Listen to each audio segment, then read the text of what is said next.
안녕하세요. 탐나는 대물 권미란입니다. 300만 원. 50대 이상 부부가 은퇴 이후에 중산층 이상의 생활을 하는데 필요한 비용이라고 합니다. 미래셋 은퇴연구소에서 은퇴 초기 생활비를 분석했는데요. 이 50대와 60대 부부에게 필요한 은퇴 이후 생활비는 각각 300만 원, 260만 원이었다고 합니다. 60대 이상에는 아니요. 50대는 300만 원, 60대는 260만 원이고요. 또 60대 이상은 그 부부가 쓰는데 164만 원이 필요하다고 조사가 됐다고 하는데요. 자, 수요일의 대물을 소개하겠습니다.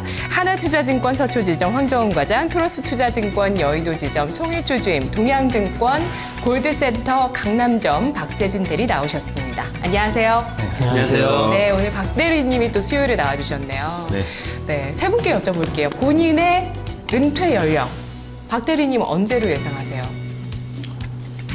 개인적으로는 정말 시장에서 쫓겨날 때까지 하고 싶은 욕심이 있지만 네. 뭐 그렇게 안 되겠죠. 또 아니, 돈이 있으면 안 쫓겨나죠. 주식할 돈이 있으시면. 근데 또 돈이 많아도 빨리 은퇴할 것 같아요. 굳이 더러운 꼴 보지 않고 빨리 나가서 하고 싶은 그게 것도 꿈인 분도 많으니까. 계세요. 빠른 시일 내에 은퇴하는 게 꿈인데. 그래서 약간 딜레마인 것 같아요. 너무 길게 은퇴한 연령을 잡는 거는 왠지 네. 저 자신한테 좀 자신이 없는 것 같고, 그렇다고 또 빨리 하고 싶다고 얘기하자니 당장 내일부터 이제 또 회사 나가기가 무서울 것 같고, 그래서 그냥 흘러가는 대로 저는 네. 그렇게 하겠습니다. 이렇게 대답하시면 또 나머지 분들 좀 부담 있으실 것 같은데. 황 과장님. 네, 저는 같은 경우는 예전에 고객분 중에서 이제 현금 500억을 가지고 계신 분이 있었었는데. 황 과장님 고객이요? 제 고객은 아니고요. 예, 네. 건너 고객인데 500억이라고 하면은 대략 한 1년에 뭐 세금 떼고 한 2%라고 치면은 1년에 한 10억 정도 되지 않습니까? 예, 수익이. 10억이면 한 달에 금융자산으로 버는 돈이 10억이라고요. 예, 그러면 한 달이면 대략 한 1억 벌이고 다시 30일로 나누면 하루에 한 300만 원. 아까 300만 원 말씀하셨는데. 하루에 300만 원? 예. 네. 그럼 그분이 이제 주식 안 하시냐고. 근데 주식을 안 하셨었거든요. 그럼 주식 왜 안 하시냐 그러면은 그 300만 원이 하루에 나오니까 이거 돈을 버는 방법은 여행을 매일 다니신답니다. 그분 와이프하고. 네.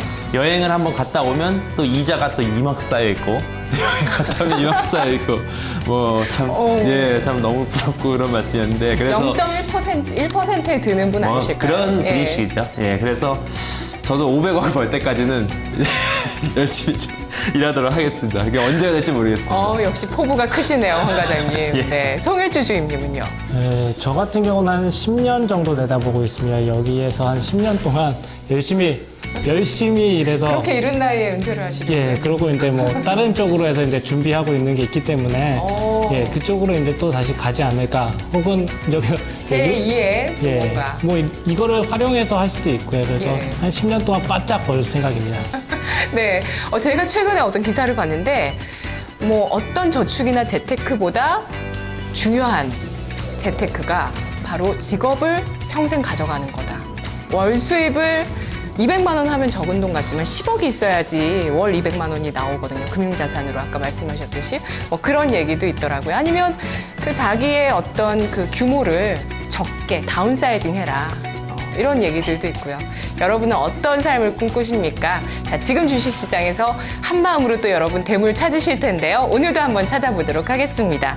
자, 오늘 장은 코스피가 외국인의 매수로 또 코스닥이 기관의 매수로 끌어올려졌습니다. 코스피 연고점 돌파 안착 가능할지 이제 또 궁금해지는 시기인데요. 업종 투자부터 함께 보시죠.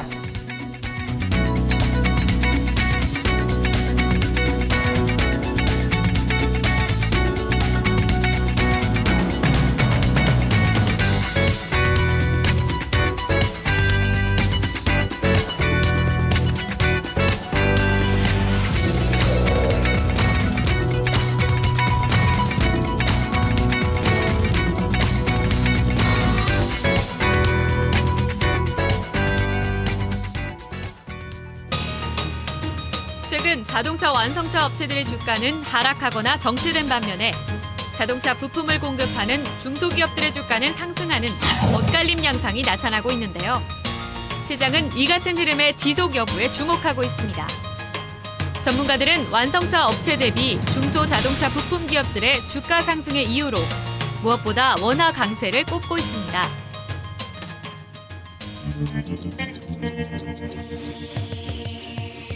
완성차 업체들은 원화 강세로 2분기 실적이 우려되고 있지만 중소자동차 부품업체들은 완성차의 원화로 결제하는 로컬 수출 비중이 높기 때문에 환율 부담에서 비교적 자유롭다는 분석입니다. 또 중국 시장의 성장과 양호한 1분기 실적도 중소자동차 업체의 주가 상승 요인으로 거론되고 있습니다. 여기에 더불어 하반기 이후부터는 현대차 신차 효과가 본격화되면서 주가 상승을 뒷받침할 것이라는 전망이 나옵니다. 그러나 이 같은 중소자동차 부품주의 장밋빛 2분기 실적 전망에 대해 지나친 기대는 경계해야 한다는 목소리도 있습니다. 이처럼 하반기 자동차 부품주의 기대와 전망이 엇갈리는 가운데 투자 전략은 어떻게 세워야 될지, 향후 대물이 될 종목은 무엇인지 오늘 수요일 탐나는 대물에서 토론해보겠습니다. 네. 대물의 단골 손님인 것 같습니다. 이쯤 하면 자동차 부품주 많이 그동안 또 다뤄왔는데요. 오늘 또 얘기해 보도록 하겠습니다. 실적 시즌 앞두고 있습니다. 자, 세 분은 요즘 스몰캡 발굴하실 때 특별히 보시는 섹터 있으세요? 송주임님. 예, 저 같은 경우는 일단은 네. 스몰캡을 주로 많이 하고 있는 상태인데요. 그중에서도 최근 들어가지고는 시장에 대해서 이제 옛날 같은 경우는 건자재들도 있었고 그런 특징적인 섹터들이 있었는데 최근 들어서는 섹터보다는 실적이 가장 우선된 것 같습니다. 삼성전자 2분기 실적이 좀 안 좋다 보니까는 지금 찾는 종목들 대부분 다 이제 실적이 좀 안정성 되는 하반기에 턴어라운드를 하거나 아니면 실적이 좋아지거나 2분기에도 1분기에 이어서 안정적인 실적이 나오는 종목들에 한해서 이렇게 밸류에이션 매력이 있는 종목들 위주로 해서 스몰캡을 찾고 있는 상태입니다. 예.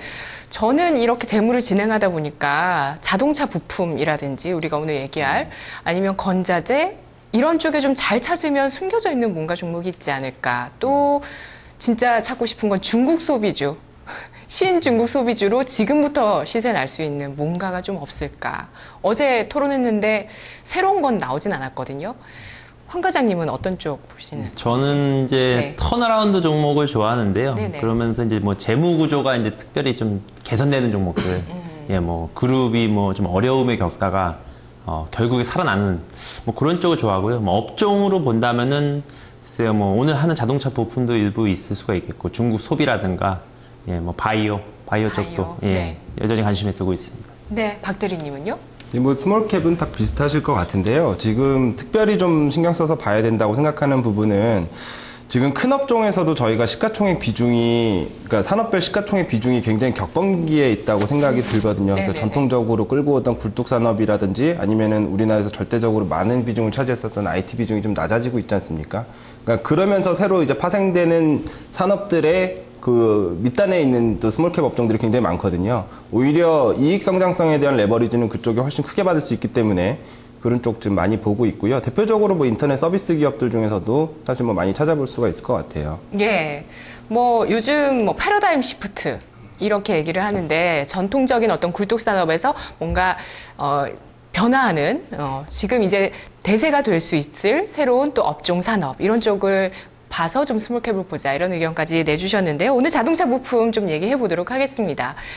자, 송주인님은 어떤 차트가 핵심이라고 생각하세요? 일단은 상반기 자동차 업종 같은 경우는 일단 딱 보시게 되면은 처음에 이제 연초 같은 경우는 신차 효과로 해가지고 굉장히 기대감이 많았습니다. 근데 그 이후로 특별한 모멘텀이 없고 신차 효과가 좀 가라앉으면서부터 해서 발생된 게 이제 환율에 대해서 민감성이 굉장히 강해졌는데요. 엔화도 강세로 가다가 이제 다시 약세로 가고 있는 모습이다 보니까는 이게 이제 환율에 대해서 리스크가 굉장히 많아졌다. 그러니까 원래는 자동차 부품도 마찬가지라고 보세요? 예, 저도 자동차 네. 부품 또한 왜냐하면 여기서 갈 수 있는 게 자동차 부품 업체들도 같이 나간 업체들도 있지만 한국에서 그 부품 중간재 형태로 수출해가지고 그쪽에 가서 그 재를 다시 조립하는 경우가 굉장히 많거든요. 그래서 오히려 완성차보다는 오히려 그 부품 쪽이 더 많은 환율에 대한 리스크가 더 있다고 저는 그렇게 보고 있습니다. 네. 그래서 일단 갖고 온 차트는 일단은 환율 차트를 먼저 봐야 될 것 같아서 환율 차트를 갖고 왔습니다. 일단 제가 갖고 온 환율 차트 같은 경우는 환율이랑 그다음에 자동차 월별 판매량에 대한 차트를 갖고 왔는데요. 15년 동안의 장기적인 차트를 갖고 왔는데 2005년에도 급격하게 환율이 하락한 적이 있습니다. 그래서 1,000원대를 붕괴한 적도 있었는데 일단은 장기적으로 보게 되면은 그 환율이 하락했다고 해가지고 단기적으로 자동차 판매량이 좀 감소할 수는 있겠지만은 장기적으로 상승하는 우상향한다는 것을 좀 보셔야 될 것 같습니다. 실질적으로는 이 환율의 영향이 그렇게 크게 많이 이 완성차나 이쪽에다 그게 부여가 되지 않는다라고 보시면 될 것 같은데 그 이유 중에 하나가 일단은 가장 중요한 게 현지화를 많이 했다는 거를 볼 수 있습니다. 우리나라에서 나가는 그 수출되는 차보다는 현지에서 만들어진 차가 많은데요. 일단 현대차가 연간 한 470만 대 정도를 생산하고 있습니다. 네. 근데 이 중에서 국내에서 해외로 나가는 거는 한 100만 대 정도고 나머지 한 300만 대 정도는 해외에서 직접 만들어서 그쪽에서 현지화해서 납품하는 정도가 많기 때문에 과거에는 환율에 민감했어도 지금에는 환율에 어느 정도 민감하지 않다라고 인식을 해야 되는데 투자자들께서는 그렇게 인식을 하지 못하고 그냥 모멘텀이 없기 때문에 환율에 영향을 많이 받는다라고 하면서 그렇게 많이 치부로 된 것 같습니다. 그래서 오히려 이런 기회가 더 매수할 수 있는 적정한 기회가 아닌가라는 생각이 들고 있고요. 그 두 번째로 갖고 온 차트가 이제 현대차 그룹 그 주요 진출 상황 및 해외 진출 상황 및 그다음에 증설 예정되어 있는 차트를 갖고 왔는데요. 최근 들어서 얼마 전에 기아차가 멕시코 쪽에다가 공장 증설한다는 이야기가 나와 있고 그다음에 네네. 하반기에 그 현대차에서 미국 쪽에 증설한다는 이야기도 나오고 있는데 이렇게 해서 계속해서 증설 효과가 나오고 있고 앞으로 이제 중국이나 터키, 브라질 쪽에서도 현대차나 기아차 쪽에서 증설할 계획이 있습니다. 그렇기 때문에 이 개발도상국 위주로 중국이나 브라질, 인도 쪽으로 진출해 있는 완성차랑 같이 진출해 있는 부품업체들이 향후 성장성이 더 높을 수 있다라고 저는 보고 있습니다. 그렇기 때문에 그 현대차랑 기아차 매출 비중이 조금 이제 해외 쪽에서 개발도상국 쪽으로 많이 넘어갈 거기 때문에 그쪽으로 매출 비중이 이제 발생할 수 있는 공장을 갖고 있는 업체들 중에서 선별하는 것이 좋지 않을까라고 보고 있습니다. 네, 현지화 전략을 펴서 환율 민감도가 낮거나 또 증설에 따른 완성차 업체의 증설에 따른 수혜 종목을 보자 이 말씀이시죠. 박세진 대리님 핵심 차트 뭐가 있을까요? 일단 지금 자동차 전반적으로 봤을 때 그 대외 여건상 자동차 섹터가 굉장히 우호적인 사업을 펼칠 수 없는 환경에 처해져 있잖아요. 그럼에도 불구하고 지금 보면은 부품주들 중에서는 굉장히 약진하는 종목들이 많이 나오고 있는데 전반적으로 항상 기본은 어떤 산업이든 이제 그 성장성을 논할 때 그 가격 곱하기 그러니까 P 곱하기 Q 곱하기 C의 함수로 그거 좋아하시는 분 여기 그렇죠. 계십니다. 황 과장님.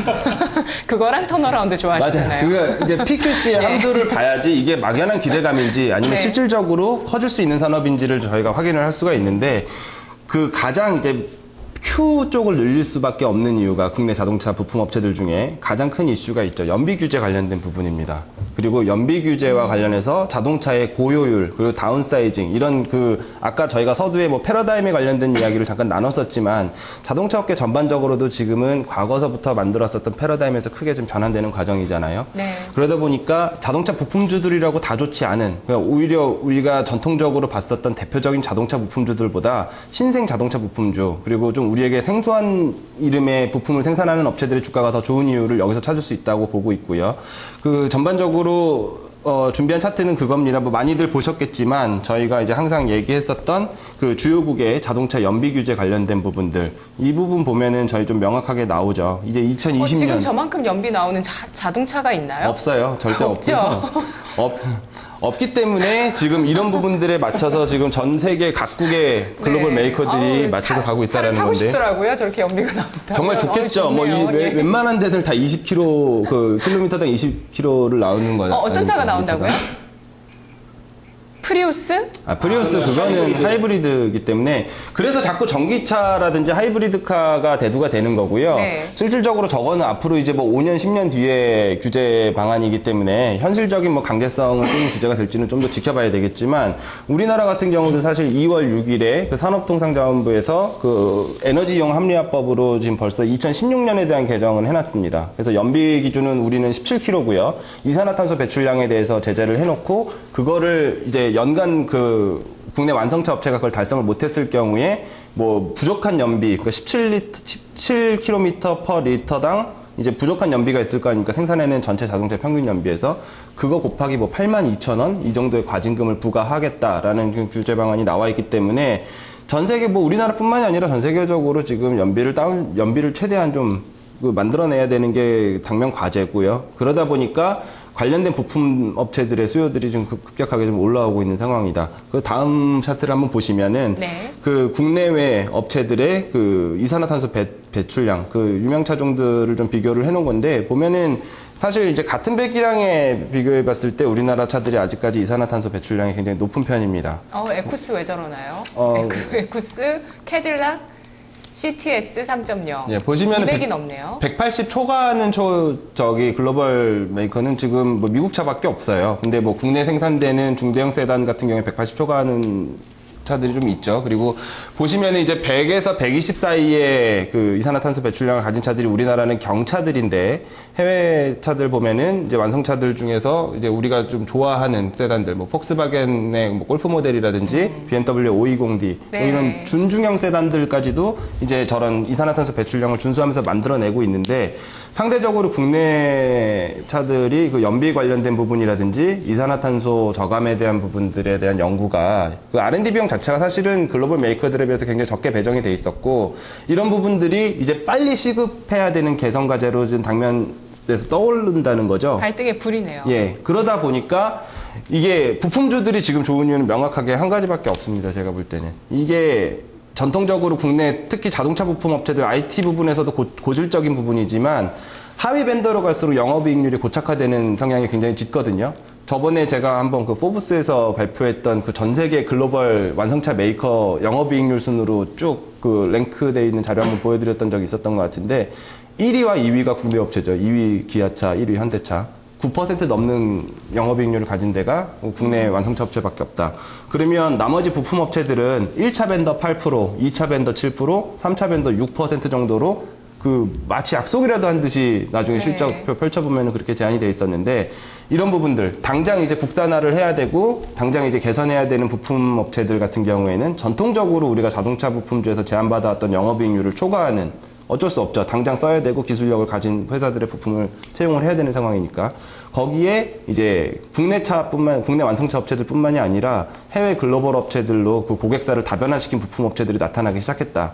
그리고 그런 업체들이 결과적으로 주식시장에서 그 주가로 그 가치가 좀 인정을 받고 있는 상황이다라는 말씀 좀 드리면 될 것 같고요. 네. 자세한 이슈들은 이따가 좀 천천히 다시 말씀드리면 될 것 같습니다. 네, 황 과장님 차트 보여주세요. 예, 아무래도 뭐 지금 자동차주들이 이제 중국에 또 중국 모멘텀이 있기 때문에 중국 쪽으로 집중해서 전 두 가지 정도 준비를 했는데요. 첫 번째가 이제 상반기에 이제 중국에서 차 판매 실적 비교입니다. 과연 이제 중국 모멘텀 하는데 얼마나 많이 팔았는가를 좀 비교를 해봤는데요. 작년 대비 늘었습니다. 예, 작년 대비 일단 많이 늘었죠. 작년에 이제 53만 대 팔았는데 올해 이제 58만 대.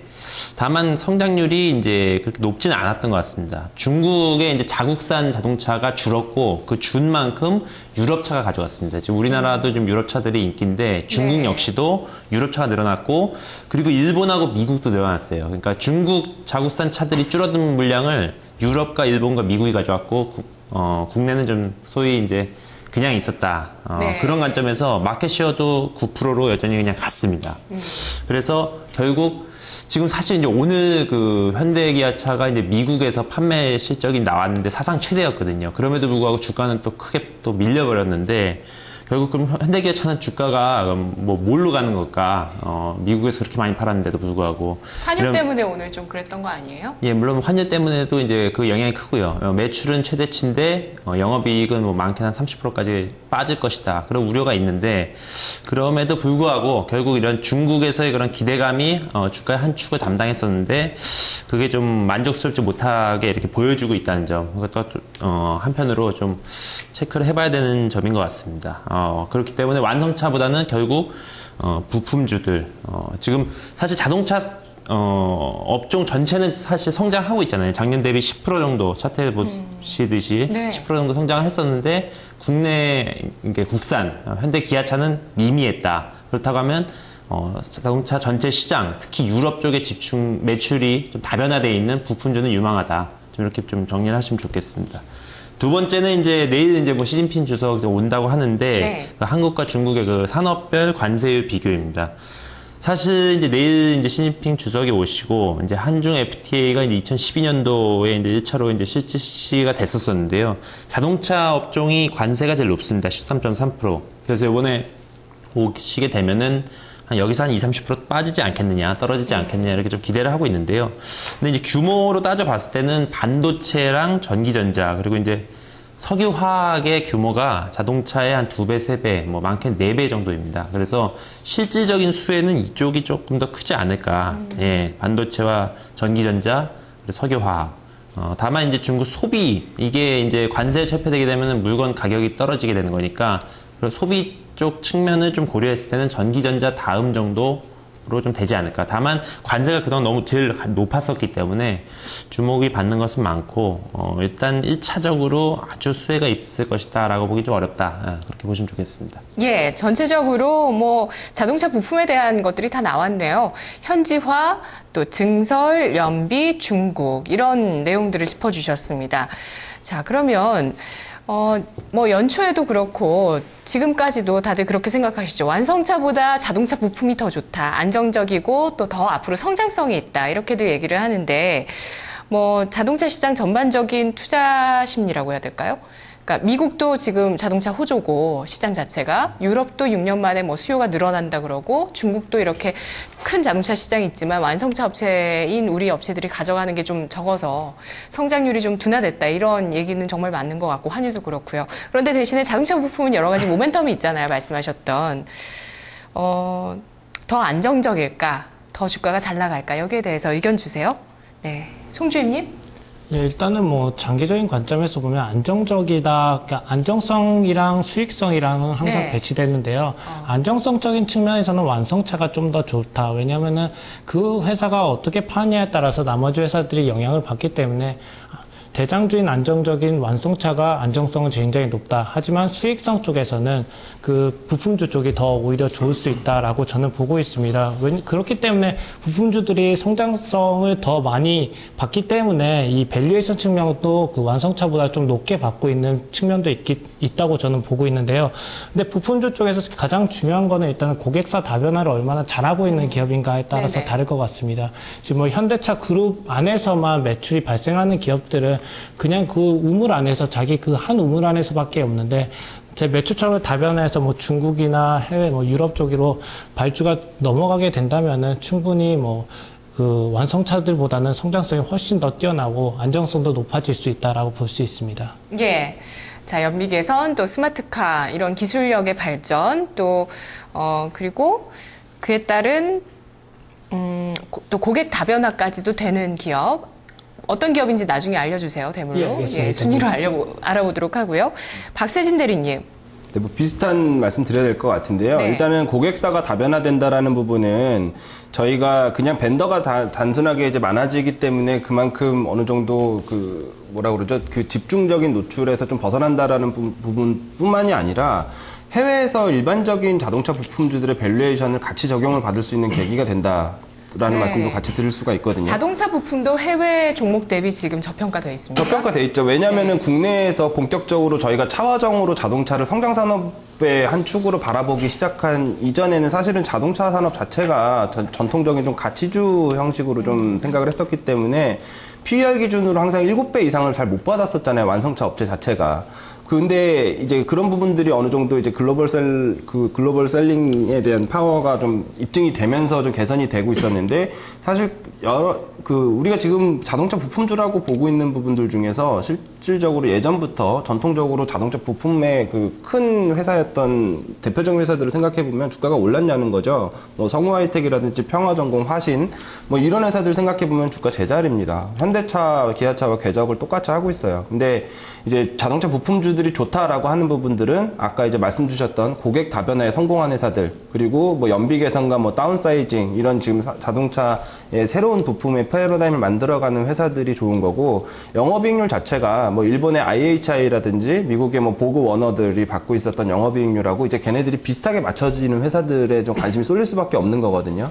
그러다 보니까 아무래도 이제 전통적인 자동차 부품주들이 받고 있었던 낮은 밸류에이션에서 한 단계 레벨업하는 계기가 되는 거고, 완성차 업종이 이제 환율이라든지 기타 이제 뭐 판매량의 정책 뭐 이런 부분들에 대해서 어느 정도 캡이 좀 씌워져 있는 동안에 자동차 섹터 안에서 그러면 뭘 가지고 플레이를 할 거냐 봤을 때 매니저들의 시각은 당연히 성장하는 자동차 부품주 쪽으로 갈 수밖에 없는 상황이었다.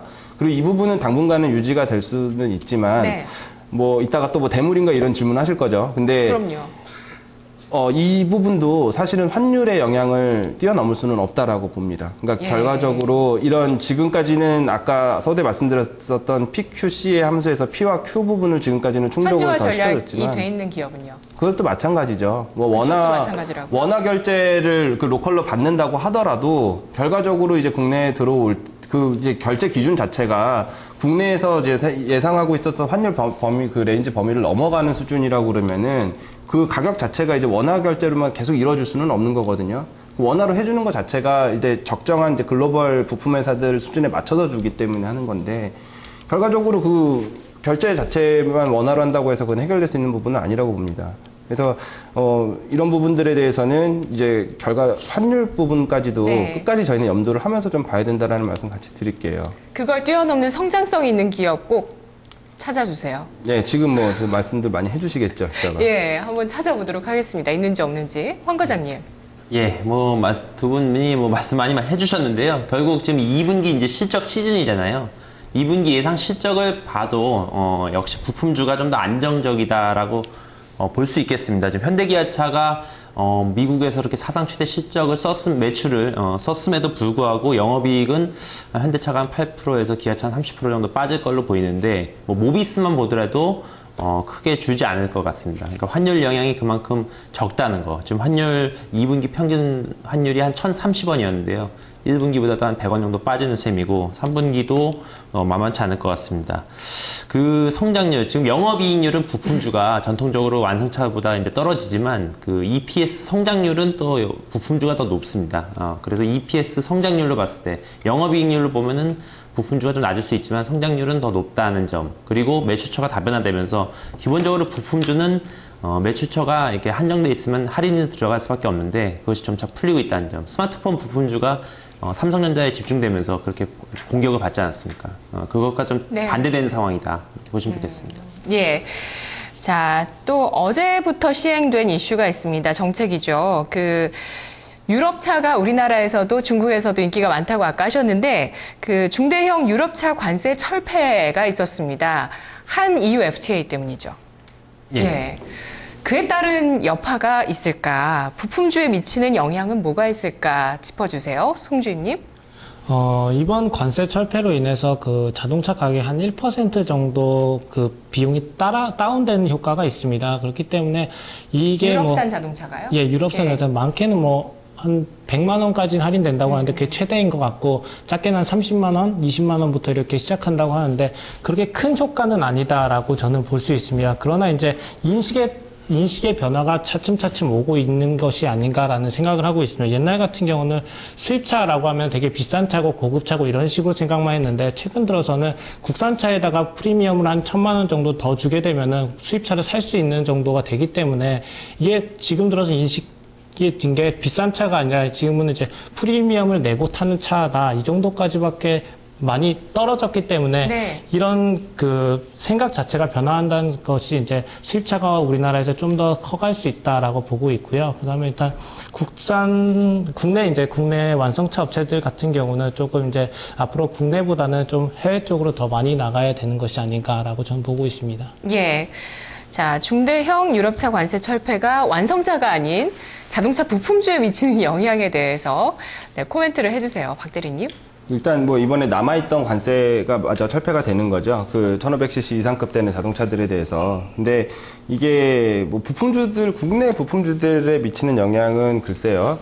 전반적으로 자동차 산업의 지각 변동을 일으킬 만한 이슈는 아니라고 생각이 드는 게 결과적으로 지금 어차피 이런 부분이 없다고 하더라도 지금 국내에서 수입차 비중이 높아지고 있는 부분은 계속돼 왔던 기조거든요. 네. 몇 년 전만 하더라도 사실 국내 전체 차종 중에 수입차 비중이 5%가 채 안 됐습니다. 근데 올해 1월 달에서 5월 달까지 판매된 자동차 중에 수입차 비중만 벌써 14%를 넘어갔어요. 그럼 이제 특히 이제 유럽 차들, 뭐 폭스바겐 그룹 차들이 굉장히 국내에서 인지도 그 판매량이 높죠. 근데 이렇게 되면 실질적으로 뭐 부품사들한테 또 기회를 제공한다기보다는 그 국내 이제 로컬 업체들, 특히 거의 독과점 형태의 지위를 유지하고 있었던 현대 기아차의 그 내수 시장에 어떻게 보면 아성을 좀 무너뜨릴 수도 있는 그걸 좀 더 촉발시키는 계기가 될 수가 있다고 보고요. 그럴수록 오히려 고객사 다변화된 부품사들의 어떻게 보면 차별화가 더 두드러질 수 있는 계기는 될 수가 있겠다. 하지만 뭐 네. 이번 관세 철폐로 인해서 뭔가 뭐 큰 볼륨이 달라지기 때문에 뭐 부품업체들의 뭐 판도가 바뀐다든지 이럴 만한 사안은 아니라고 생각을 합니다. 예. 영향을 준다면 고객사 다변화가 된 부품주가 조금 더 잘 가는 정도로 될 것이다라고 하셨고요. 황 과장님은요? 예, 뭐 비슷한 관점인데요. 요번에 이 떨어지는 그 해당되는 차종이 이제 1500cc 이상인 것만 적용되는 겁니다. 뭐 우리나라 차로 보면은 아반떼급 이상만 적용이 되는 건데요. 실제로 우리나라에서 지금 유럽차 팔리는 게 소나타급 한 5천만 원 정도의 소나타급의 이제 BMW나 뭐 폭스바겐 골프라든가 이런 것들 많이 팔리고, 실제로 저희 증권사 직원들도 여기 뭐 전문가분들도 출근하다 여기 오다 보면은 많이 보는데 네. 죄다 이제 외제차 많이 타시더라고요. 한 5천만 원대 정도를 해가지고 가격 거의 한 100만 원 정도 빠질 것 같은데 대세에는 영향을 주기 어렵다. 부품주든 뭐 완성차든 영향을 주기 어렵다는 말씀드리겠습니다. 알겠습니다. 자, 한중 FTA. 어제 중국 소비 얘기하면서도 이 모멘텀 얘기가 나왔는데 시진핑 국가주석 방문 때문에 여기에 대한 기대감이 있거든요. 이게 자동차 부품주에 영향을 줄까요? 실제로 어떤 실적 차원이라든지 아니면 단기적으로 투자 심리 차원에 있어서요? 송주임님? 뭐 결론부터 말씀드리면 일단은 그 중국과 FTA를 체결한다면은 모멘텀이 충분히 있다라고 볼 수 있습니다. 근데 솔직히 말씀드리면 이 중국과 FTA 협상 자체는 2012년부터 실무 협상이 시작됐지만은 원래 민간 협상은 2004년부터 해서 꾸준하게 진행돼 왔습니다. 근데 이게 중국과의 경제 대국이다 보니까 이게 FTA가 순조롭게 될 수가 없습니다. 왜냐하면 그거에 따라서 서로 기회비용도 있고 경제적 효과도 있고 그다음에 그에 따라 뭐 각 나라들마다 이 자국 내에서 의견도 좀 조합도 해봐야 돼요. 왜냐면은 중국에 있는 뭐 농산물 관련돼서 이런 얘기도 있기 때문에 이게 쉽사리 FTA가 체결되기는 힘들다라고 저는 보고 있습니다. 그렇기 때문에 이게 그냥 단기적인 이슈로 끝날 가능성이 좀 높지 않을까라는 생각이 들고 있습니다. 네, 시진핑의 깜짝 선물은 없을 것이다. 박세진 대리님? 오히려 저는 아까 그 유럽 그 관세 철폐보다 이쪽이 더 중요하다고 보는데요. 약간 시각은 좀 다른 것 같습니다. FTA 자체가 중요한 건 아닌 것 같아요. 왜냐하면 저희가 뭐 미국하고도 FTA가 진행이 됐었고 특히 자동차 부분에서 심하게 유럽 쪽하고도 지금 진행을 시키고 있는데 오히려 한 EU FTA 진행된 이후에 유럽 지역 판매량 보면은 오히려 좀 주는 걸로 나오거든요. 그 수치 자체는. 그러니까 항상 윈윈이 아니죠. FTA는 그 승자가 있는 겁니다. 그래서 중국하고 만약에 진행이 됐을 때 꼭 국내 완성차 업체들이 중국의 그 현재 판매량이 꼭 늘어나는 좋은 방향으로 간다고는 장담 못해요. 근데 이번에 시진핑 주석의 방문이 굉장히 중요하다고 보는 이유는 지금 현대차의 중국의 제4 공장이죠. 그 충칭 공장에 대한 그 가시성이 시진핑 회장의 방문으로 뭔가 이제 결정이 날 수 있는 중요한 계기가 될 수가 있기 때문인데 아직 허가를 안 받았나요? 왜냐하면 충칭 공장에 지금 30만 대 규모 그 생산 부지까지 다 확보를 해놓은 상태였는데 네. 중국에서 지금 환경 문제나 이런 부분들 때문에 베이징시 주변에 있는 공장들은 특히 이제 좀 뭔가 매연을 유발시킬 수 있는 공장들은 다 외곽으로 지금 밀어놓고 있는 상황이었잖아요. 그러다 보니까 현대차 그룹에서 그 부지까지 확보해놓은 쪽을 옮기라는, 좀 외곽 쪽으로 옮기라는 제안까지 지금 받고 있어서 거기가 지금 공장이 지금 설립이 안 되고 있는 상황이었거든요. 근데 옮겨서 설립하면 안 되나요? 그러면은 그럼 비용이 조금 더 늘어나거나 뭐 그게 약간 손해인 굉장히 거죠? 그 중국이 아직도 그 공산당이라는 얘기를 듣는 이유 중에 하나가 그런 외국 기업들의 투자에 대해서 굉장히 이상한 잣대를 들이대는 경우가 많거든요. 그래서 예를 들어서 뭐 현대차 그룹이 그 충칭 부지를 매입했을 때 당시 그 토지 가격보다 지금 몇 배 이상이 올라있을 텐데 만약에 그 공장을 옮길 때 주는 그 정부에서의 그 대사 주는 가격 자체는 막 수십 년 전의 장부가 막 이런 식으로 책정하는 경우가 많기 때문에 옮기는 것 자체가 어마어마한 손실이죠. 네. 그래서 또 중국 시장은 전 세계 글로벌 시장, 자동차 시장에서 봤을 때 가장 성장성이 높은 시장이고 모든 주요 메이커들이 다 달려들어서 여기서의 좀 특수를 보려고 호시탐탐 노리고 있는 지역인데 뭐 BMW라든지 폭스바겐에서 지금 생산하고 있는 그 생산 규모를 현대차 그룹이 따라가려면 반드시 이 제사 공장에 대한 건립이 좀 필요한 요충지가 되거든요. 네. 그런 측면에서는 만약에 이 부분이 이번 시진핑 주석의 방문으로 뭔가 타결이 된다고 하면 충칭시로 타결이 된다면 그렇죠. 혼자군요. 그러면은 아까 말씀드렸던 고객사 다변화에 적극적이지 못했던 그동안 이제 현대기아차 그룹을 따라다니면서 같이 밀려 있었던 부품주들한테는 뭔가 새로운 기회가 될 수가 있겠죠. 따라갈 네. 수가 있는 또 저게 될 테니까. 네, 네. 예, 그래서 이번 부분은 그 부분이 가장 중요할 것 같아요. 그래서 정몽구 회장이 지금 꼭 쫓아다니시고 계시지 않습니까? 네. 뭘 주고 뭘 받는지 이번에 진짜 이번 주말을 앞두고 우리가 잘 봐야 되겠습니다. 황 과장님. 좀 신선한 말씀 잘 들었는데요. 저 특별하게 이제 큰 모멘텀, 단기 모멘텀일 것 같다라고 좀 보여지고요. 자동차 네. 쪽보다는 좀 다른 산업 쪽이 좀 더 수혜를 좀 받을 것 같다. 그러면 대물인지 말씀해 주세요. 대물로 좀 받도록 연관 드린다면은 결론을 내려볼게요. 결론 실적 시즌이 이제 다가왔습니다. 다음 주 화요일 삼성전자 실적 발표해가지고 실적 시즌이 다가왔고 실적 대비 이제 성장성만 믿고 이제 너무 빨리 달려온 종목들은 아마 조정의 빌미를 제공할 것 같습니다. 이번 달이. 근데 자동차 부품주들은 대체로 올라왔으면 또 여전히 밸류에이션이 싼 종목들이 많습니다. 그래서 자신 있게 기관이나 외국인도 베팅을 할 수 있다 보고요. 그러한 관점에서 좀 편안하게 이제 오른 종목들은 마음이 불편해서 사실 그걸 들고 있기가 쉽지 않습니다. 매일 주식을 보시는 분들은 편안하게 좀 이익을 낼 수 있다는 점에서 실제 수익률에 기여하는 대물이다. 네.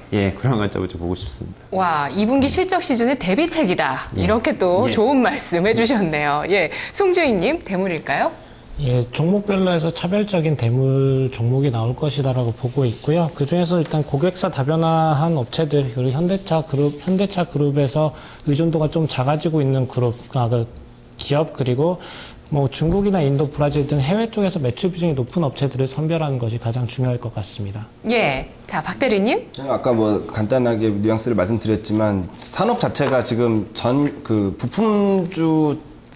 부품업체라는 산업 자체가 대물이 되기에는 지금 한계가 너무 많고 그런 열악한 환경 속에서도 지금 주가 상승은 굉장히 많이 있었다. 그래서 추가적인 전체적인 업종 상승 여력은 많지 않다고 생각을 하는데 만약에 이 자동차 부품주라는 이름을 달고 대물이 나오려면 그 시청자 여러분들이든 저희든 이제 자동차 부품주 하면 떠오르는 회사들 중에서는 그 중에서는 안 나올 거다. 숨겨진 이름을 찾아야 되겠네요. 그러니까 뭐 예를 들어서 그 지금 다운사이징이라든지 경량화 뭐 이런 쪽으로 어떻게 보면 알루미늄 업체들도 이제 자동차 부품주로 또 이제 분류가 되기도 하는 시장인데 그런 식으로 이제 파생돼서 그동안에 자동차 부품으로 이제 크게 엮이지 않았던 회사들 중에서는 분명히 가능성은 있겠지만 전통적으로 저희가 이제 분류해놓은 자동차 부품주들 중에서는 성장성은 제한이 있다라는 정도로 생각을 합니다. 네, 얼마 전에 비철금속주가 오를 때도 경량화 모멘텀이 좀 얘기가 되기도 했습니다. 그 비철금속의 비중이 높아진다는 거죠, 자동차 안에서.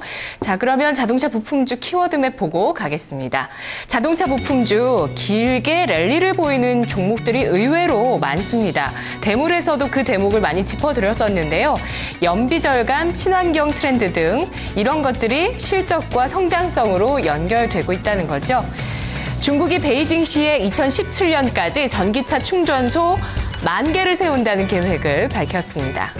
테슬라도 전기차 시장 확대를 위한 파격 행보를 펼치죠. 특허를 모두 공개하고 전기차 빅3가 함께 전기차 충전 기술에 대한 표준을 만들기 위해 협의한다고 합니다. 원화 강세로 2분기 주요 자동차 완성차와 부품업체들의 실적은 전망치보다 부진할 것으로 예상되고 있는데요. 현대모비스, 현대위아, 만도 전년 동기 대비 성장하긴 하지만 원화 강세 영향, 그 여파가 있을 거라고 하네요. 캐스텍코리아 상장으로 연비 개선과 관련된 기술력 있는 기업들의 관심이 쏟아졌었죠. 캐스텍코리아 터보차저 핵심 부품을 생산합니다. 또 하나의 IPO 예정 기업이 있습니다. 트루윈이 바로 오는 11일, 바로 다음 주쯤이죠. 상장을 앞두고 있습니다. 자동차용 센서 전문 기업으로 자동차 전장화의 핵심 수혜주라고 하네요. 최근 미국 참여과학자 연대가 발표한 친환경 브랜드 순위에서 현대기아차가 8개 브랜드 중에 1위로 선정됐습니다. 현대기아차가 업계 평균 대비 이산화탄소 배출량이 14.3% 낮았고 온난화가스 배출량도 12.9% 낮았습니다. 유럽, 북미 등 각국에서는 환경보호를 위해서 이산화탄소 발생량, 연비 등의 규제를 강화하고 있는 추세입니다. 이러한 규제 확대는 완성차에겐 비용 상승 부담으로 작용하지만 부품주에는 성장의 기회가 되는 거죠. 연비 개선 방법 크게 3가지가 있는데요. 첫째, 파워트레인 개선을 통한 다운사이징, 둘째, 자동차 경량화, 셋째, IT 기술 개발입니다. 특히 첫째 방법인 다운사이징이 가장 활발한 연구 개발이 진행되고 있는 분야인데요. 연비 개선뿐만 아니라 편의성, 안정성까지 잡는 효과가 있기 때문입니다.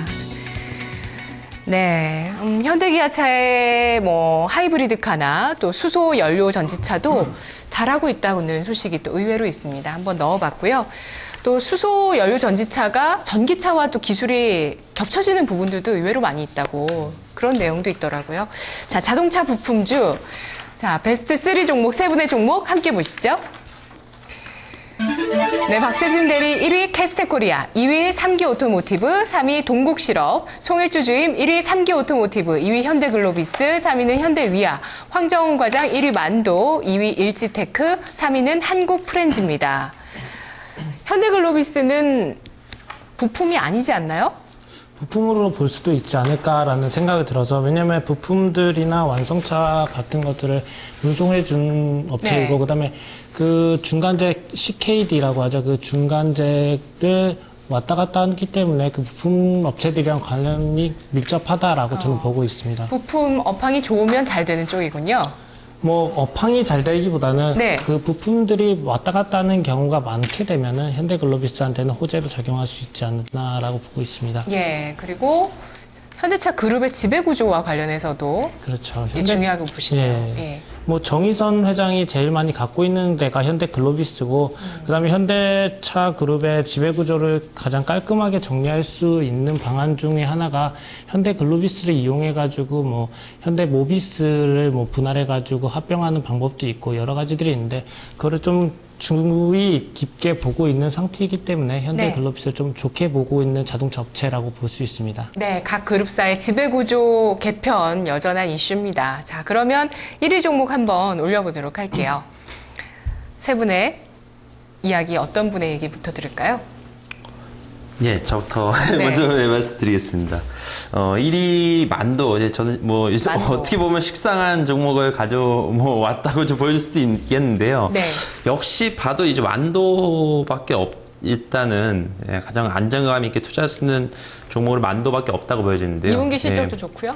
2분기 실적도 나쁘지 않습니다. 2분기 실적도 좀 나쁘지 않을 것으로 보고 있고, 무엇보다도 이 종목이 지금 주가가 이렇게 다운되어 있던 이유 중에 하나는 역시 한라그룹에 대한 그 리스크, 한라그룹의 그거 다 모기업에 해소돼서 올라간다 이런 얘기들도 많이 하셨던 것 다 같아요. 해소돼서 올라가고, 실질적으로는 이제 분할 이후에 좀 더 네. 확실하게 이제 평가를 받으면서 올라갈 수 있겠지만, 일정이 지금도 언제죠? 9월로 예정돼 있습니다. 네. 9월에 분할 예정인데요. 4월에 발표했었고, 이후에 이제 분할돼서 이제 한라그룹과의 그런 재무적인 리스크에 대해서 이제 좀 해방하는 것으로 좀 보면서 좀 예, 차분하게 좀 반등을 하고 있는데 네. 모든 그 요소를 다 갖고 있는 종목이다라고 좀 보여집니다. 매출처가 이제 다변화되어 있고 절반 정도가 아직 현대기아차에 있지만 나머지가 이제 GM이라든가 그리고 이제 폭스바겐이나 이제 BMW로 실제로 납품하고 있고 늘어가고 있습니다. 또 중국의 매출 비중이 한 5분의 1 정도 되는데요. 영업이익에 차지하는 비중은 한 절반 정도. 중국에서의 모멘텀도 가장 강하다. 또 SUV 쪽으로 집중돼 있어서 중국의 SUV 실제 또 납품을 하고 있고요. 그레이트 월로. 그런 관점에서 중국의 매출 비중이 높고 모 회사의 재무 리스크는 좀 벗어나고 있고 네.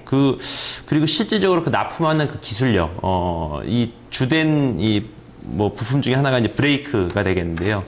그 유럽차 이제 국내는 사실 이제 국내차 현대차 기아차는 이제 수직 계열화라고 해서 모비스나 미아가 실질적으로 이제 부품을 거의 공급을 하잖아요.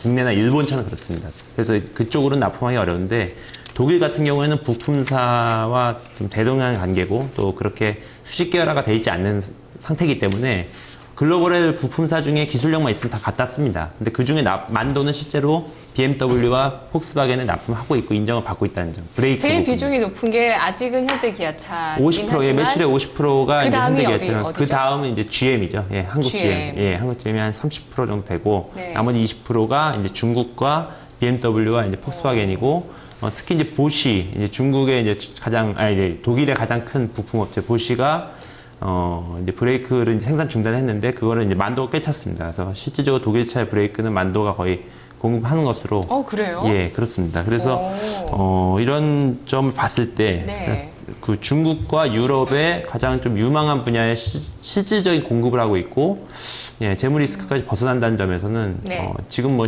무거운 종목으로 알려져 있죠. 만도 무거운 종목인데 해소가 되게 된다면은 분할 재상장으로 좀 가벼워질 수 있는. 예, 가벼워질 수 있고 예. 역대 이제 PBR 한 2.5배가 최고였습니다. 지금 PBR 한 1배 정도 될 텐데요. 그럼 25만 원도 꿈이 아닐 것 같습니다. 제 생각으로는. 2배도 꿈이 네. 아니다. 예. 주가 2배. 예. 아유, 뭐 처음부터 강하게 오늘 나와주셨어요. 중국 수혜주입니다. 네, 네. 비중이 크진 않지만 영업이익률에 미치는 영향이 아주 크네요. 또 다른 분. 예, 그럼 그다음 제가 해보겠습니다. 제가 꼰 종목은 3기 오토모티브인데요. 네. 일단은 제가 말씀드렸던 뭐 대물의 조건에는 조금 맞지는 않습니다. 왜냐하면 그래요? 그 전에 우리가 한 3개월 전에 했었던 방송에서 이미 그 대물의 조건 오늘이랑 비슷한 대물을 말씀드렸는데요. 그때 이미 제가 말씀드릴 수 있는 뭐 상신 브레이크나 뭐 일지테크 같은 것들을 이미 말씀드렸기 때문에 이것보다 이제 또 다른 컨셉으로 한 번 더 갖고 오자 해서 저는 이제 앞에서 박세진 대리님께서 다 말씀해 주신 연비 쪽으로 해서 종목을 좀 찾아와 봤습니다. 그래서 그 중에서 가장 매력적인 종목은 앞서서 두 종목은 어느 쪽이에요? 앞서서 말씀드린 건 중국향이 중국 제일 모멘텀. 강한 업체고요. 그 밸류에이션 매력도 있고요. 네네. 일단 성장성도 충분히 있는 업체고 아직도 매력이 있고요? 예, 아직도 매력은 굉장히 있는 상태입니다. 네네. 근데 재탕하기가 좀 그래서 제가 네. 새롭게 갖고 왔는데요. 일단 3기 오토모티브부터 말씀드리면은 이 업체가 만드는 거는 변속기 쪽으로 만들고 있습니다. 원래 처음에는 자동차 변속기가 수동에서 그다음에 자동, 그리고 최근 들어서는 듀얼 클러치 변속기 쪽으로 이렇게 이동하고 있는데요. 뭐 수동 변속기도 이제 1단부터 해서 2단, 4단, 5단, 6단 이렇게 계속 단수가 늘어나면서 이 연비 개선 효과가 있긴 합니다. 그렇지만 이게 수동 변속기가 어느 정도, 자동 변속기가 그 단화가 높아질수록 일단은 그 부품 수가 늘어나면서 이게 조금 한계가 있다. 그 연비 개선에는 조금 한계가 있다 저는 보고 있고요. 그래서 그 다음 넘어갈 수 있는 게 듀얼 클러치 변속기다라고 네. 볼 수 있습니다. 그래서 이 듀얼 클러치 변속기 같은 경우는 이 6단 자동 변속기보다 6단 듀얼 클러치 변속기가 한 연비 개선에 한 10% 정도 더 효과가 있다라고 나와 있는 상태고요. 다만 좀 수동에서 듀얼 클러치로 간 거기 때문에 조금 안정성이나 그런 편안함? 그런 자동차 탈 때 편한 그런 건 조금 덜 할 수 있겠지만 그래도 괜찮은 연비 개선할 때는 효과적이다라고 볼 수 있는데요. 이 3기 오토모티브가 이 듀얼 클러치 변속기를 만드는 폭스바겐에 현재 납품 중에 있고요. 그 다음에 네. 6단 자동 변속기 또한 현대차에다 납품하고 있는 상태고요. 실적 성장성이 얼마나 되나요? 지금 이제 인제부터 해서 그 연비 개선 효과가 나타나야 되기 때문에 이런 뭐 듀얼 클러치 변속기나 아니면 6단 자동 변속기 쪽으로 해서 기업들이 굉장히 많이 완성차들이 많이 채용할 수밖에 없습니다. 그렇게 되면은 이 회사가 만들고 있는 부품이 채용될 수밖에 없고, 앞으로 지금 뭐 올해 성장성은 뭐 그렇게 큰 성장성은 아니지만은 향후 성장성은 굉장할 수 있다라고 저는 기술 경쟁력은 세계 1위라고 얘기할 수 있나요? 세계 1위 정도는 아니고, 네. 일단은 지금 현재 그 상장된 기업 중에서는 이 회사가 유일하고요. 그다음에 이제 비상장된 업체들이 한 4개 정도 있는 상태인데, 뭐 그 중에서도 가장 매력적인 종목 중에 하나가 아닐까라는 예. 생각이 들고 있는 상태입니다. 네, 그 연비 개선하는 데 있어서 그 다운사이징, 파워트레인 개선을 통한 다운사이징, 여기에서 이제 변속기가 이제 계속 기술 개발하면서 활용이 되는 건데, 터보차저는 뭐죠? 저도 예. 사실 3기 오토모티브를 지금 2위 네. 종목으로 가져왔는데 네네. 이런 부분들이 사실 굉장히 중요하거든요. 지금 올해 일단 실적 가시성도 전년 대비해서 영업이익 기준으로 벌써 50% 정도 그 상승이 성장이요? 되니까 예. 왜냐하면 작년에 이제 폭스바겐하고 아우디의 납품이 결정이 됐기 때문에 이런 부분들 실제로 이제 매출로 이어지는 부분이고 네. 이게 앞서서 이제